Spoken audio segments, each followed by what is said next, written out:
मंगलम India news के इस कार्यक्रम के प्रायोजक हैं आशा मोटर, रांची रोड, डाल्टनगंज, पलामू, झारखंड।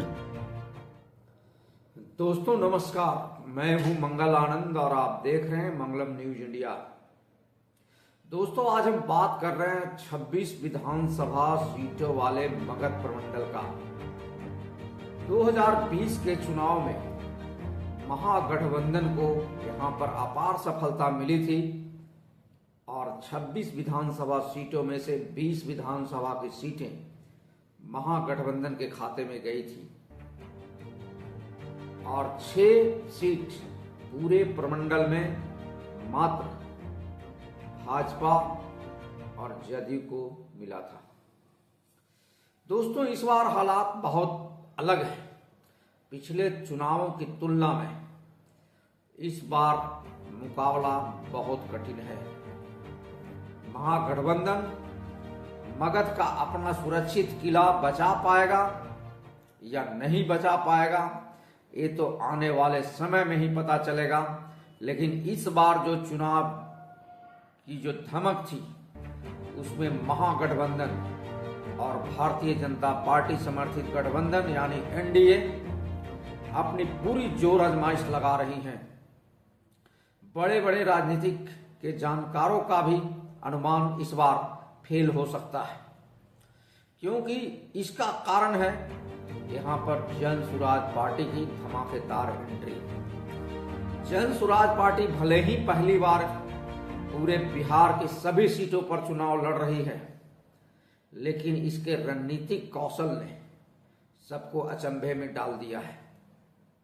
मगध प्रमंडल के कई सीटों पर मुकाबला बिल्कुल सीधा सीधा है, कहीं पर त्रिकोणीय मुकाबला है। अभी कई ऐसे विधानसभा सीटों की चर्चा हम करेंगे जहां मुकाबले में इसके प्रत्याशी बने हुए हैं। मगध प्रमंडल में सबसे पहले हम बात करते हैं औरंगाबाद जिले की। औरंगाबाद जिले का नबीनगर विधानसभा सीट हॉट सीट बना हुआ है और यहां भी त्रिकोणीय फाइट देखने को मिला। क्षेत्र के लोगों से बात करने और क्षेत्र भ्रमण करने के बाद जो जानकारियां आ रही हैं वो चौंकाने वाली है। औरंगाबाद जिले के भी कई सीटों पर जन सुराज पार्टी के प्रत्याशी अपना दमदार प्रदर्शन दिखा सकते हैं। दूसरी ओर गया जिला है जहां पर कई विधानसभा सीटों पर जन सुराज पार्टी की सीधी सीधी मुकाबला आपको देखने को मिलेगा। खास करके गया जिले का इमामगंज जो कि बहुत ही चर्चित सीट है।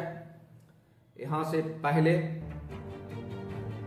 जो जीत का सिलसिला शुरू किया हम पार्टी ने, हम पार्टी की ओर से पहली बार जीतन राम मांझी ने किया और जब वे लोकसभा चुनाव जीते तो वो केंद्र में मंत्री बनाए गए। उनकी सीट खाली हुई तो उनकी बहू दीपा कुमारी यहाँ से उपचुनाव जीती और फिर इस बार के चुनाव में उनकी बहू को ही टिकट दिया गया। उनकी बहू वहां से प्रत्याशी हैं और यहाँ पर भी जन सुराज पार्टी के डॉक्टर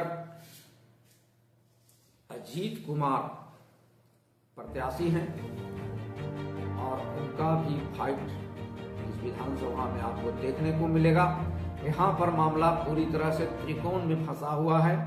यहाँ पर राष्ट्रीय जनता दल से भी महिला प्रत्याशी हैं और एनडीए समर्थित हम पार्टी से भी महिला प्रत्याशी हैं। पिछले उपचुनाव में भी यहाँ पर जन सुराज पार्टी ने अपना दमदार प्रदर्शन किया था।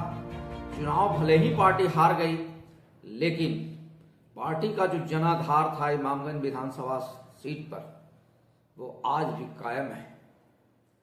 वहीं दूसरी ओर हम बात करें गुरुआ विधानसभा क्षेत्र की, तो यहाँ पर स्वर्ण समाज से आने वाले डॉक्टर संजीव श्याम सिंह को जन सुराज पार्टी ने प्रत्याशी बनाया और यहाँ पर भी मुकाबला बिल्कुल ही रोचक है। मामला यहाँ भी त्रिकोण में फंसता दिखाई दे रहा है। ऊंट किस ओर बैठेगा ये आम लोगों को भी समझ में नहीं आ रहा है। यहाँ पर राष्ट्रीय जनता दल से निवर्तमान विधायक विनय कुमार यादव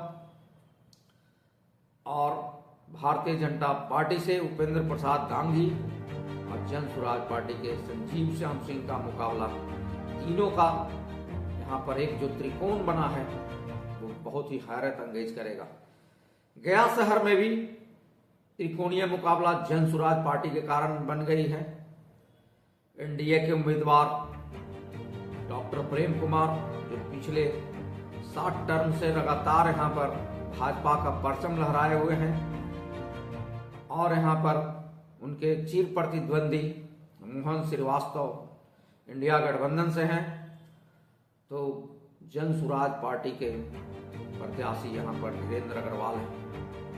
तीनों काफी मंझे हुए नेता हैं, तीनों के अपने अपने जनाधार हैं और तीनों बहुत ही कुशलता के साथ चुनाव मैदान में आते हैं और चुनाव में मुकाबला करते हैं। जीत इस बार किसकी होगी गया शहरी विधानसभा क्षेत्र में भी ये कहा नहीं जा सकता है। यानी जन स्वराज पार्टी पहली बार भले ही यहाँ चुनाव लड़ रही है, लेकिन अपनी दमदार उपस्थिति से लोगों को चौंका रही है। आने वाले समय में यानी कि 14 नवंबर को जब चुनाव के परिणाम आएंगे, तब जोड़ घटाव शुरू होगा कि जन स्वराज प्रत्याशी कितने प्रतिशत वोट अपने अपने विधानसभा क्षेत्रों में लाए, किनकी जीत होगी और किनकी हार होगी, ये तो चुनाव परिणाम आने के बाद ही पता चलेगा। लेकिन जन स्वराज के कारण पूरे मगध प्रमंडल में महागठबंधन और एनडीए दोनों के बीच एक बेचैनी ला दिया है। किसी को समझ में नहीं आ रहा है कि किसका वोट किस विधानसभा सीट पर जन स्वराज के कारण इतना बढ़ रहा है। जन स्वराज निश्चित रूप से एक रणनीति के तहत चुनाव लड़ रही है। पार्टी के स्थापना काल से लेकर अब तक जन स्वराज ने लाखों कार्यकर्ताओं को अपनी पार्टी से जोड़ा और एक रणनीति के तहत ये चुनाव लड़ते हैं। इनके रणनीति कौशल का इस बात से ही आपको अंदाजा लगाया जाना चाहिए कि इनका एक एक बूथ पर भले ही 5 कार्यकर्ता हो,